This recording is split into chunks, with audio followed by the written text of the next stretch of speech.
السلام عليكم ورحمة الله وبركاته. ازيكم؟ عاملين ايه؟ يا رب تكونوا بخير. اولا كده عاوز اشكركم على التعليقات الحلوة اللي انتوا عاملينها لي. يا رب اكون بفيدكم بجد. النهاردة ان شاء الله هعمل لكم نشاط حسي جميل بتقديم حيوانات المزرعة للطفل بطريقة آمنة في المذاق. يعني كل اللي انتوا شايفينه دوت لو الطفل حطه في بقه مفيش اي مشكلة لانها من مواد طبيعية. لو اول مرة تشوفوني يا ريت ما تنسوش اللايك وما تنسوش الاشتراك في القناة. استنوني بعد الانترو.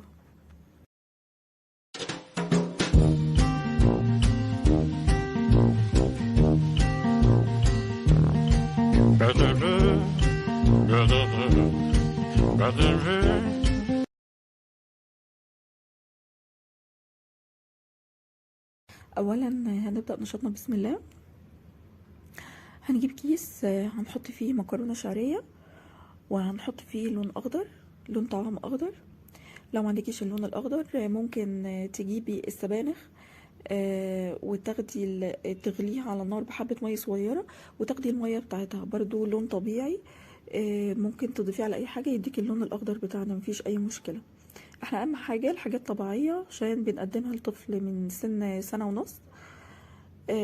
وبعد كده ايه لو الطفل حطها في بقه ما يبقاش فيه اي مشكلة.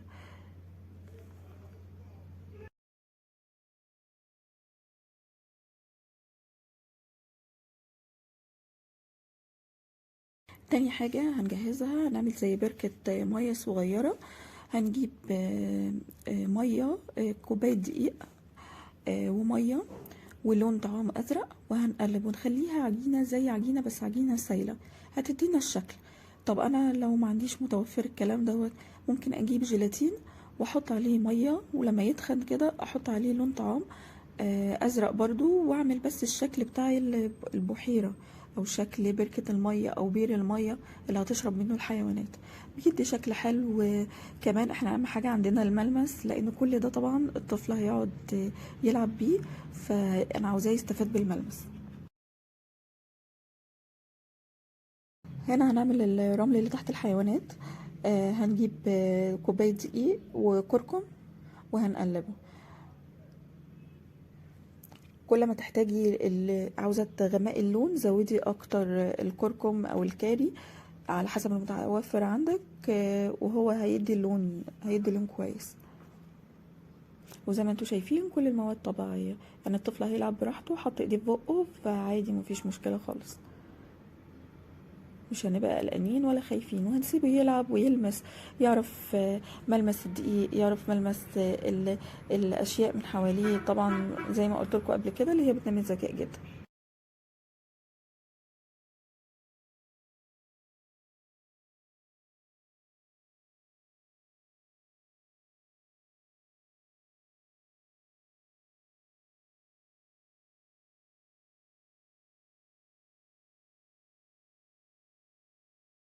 هنا هنعمل اسوار المزرعه. هقطع الكرتون بالطول كده ونعملهم 2 قد بعض، وبعد كده آه هرسم زي شكل مثلث على كرتون وهقصه بالمقص.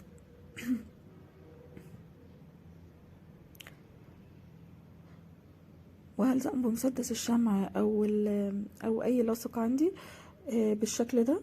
يدي صور، هو ده شكل جمالي للمزرعة عشان نقفل بس على الحيوانات ونديها يبقى شكلها حلو يعني واحنا بنعمل المزرعة.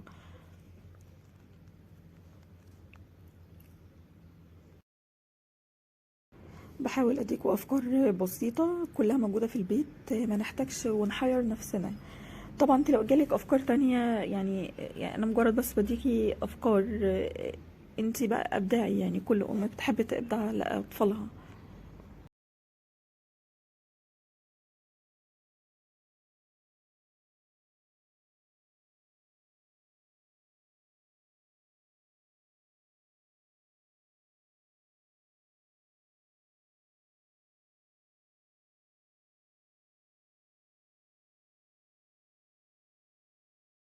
بعد ما جهزنا الحاجات بتاعتنا هنا خلاص اللحظة الحاسمة بقى، هنحط الحاجة. هنجيب الصينية بتاعة البسكوت او اي صينية واسعة عندك بس تكون مسطحة.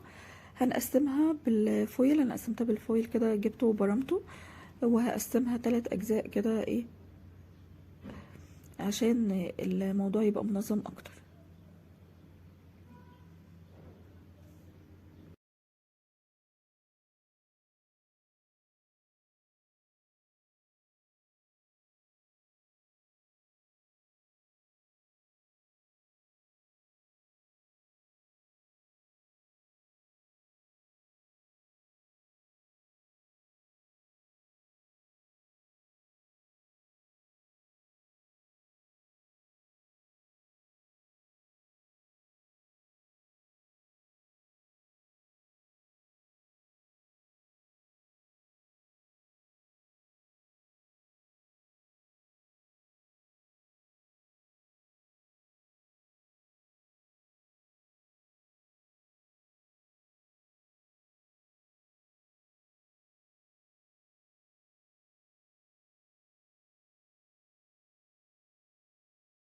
هتبقى بالشكل دوت. هنبتدي بقى نحط الحاجات بتاعتنا.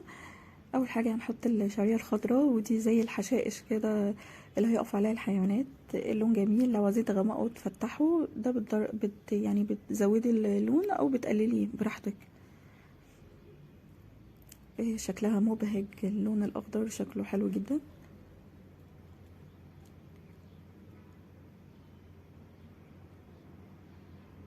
وهنا ده الرمل اللي هيقف عليه الحيوانات، هنحطه من الجنب التاني.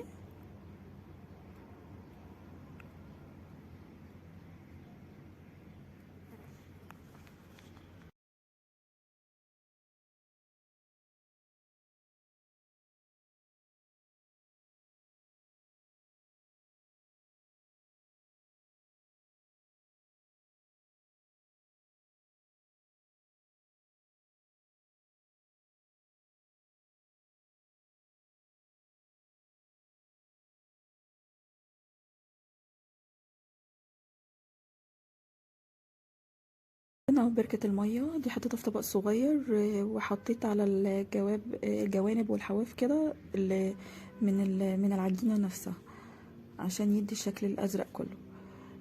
هنلزق الأسوار بتاعتنا برضو بتدي شكل جمالي.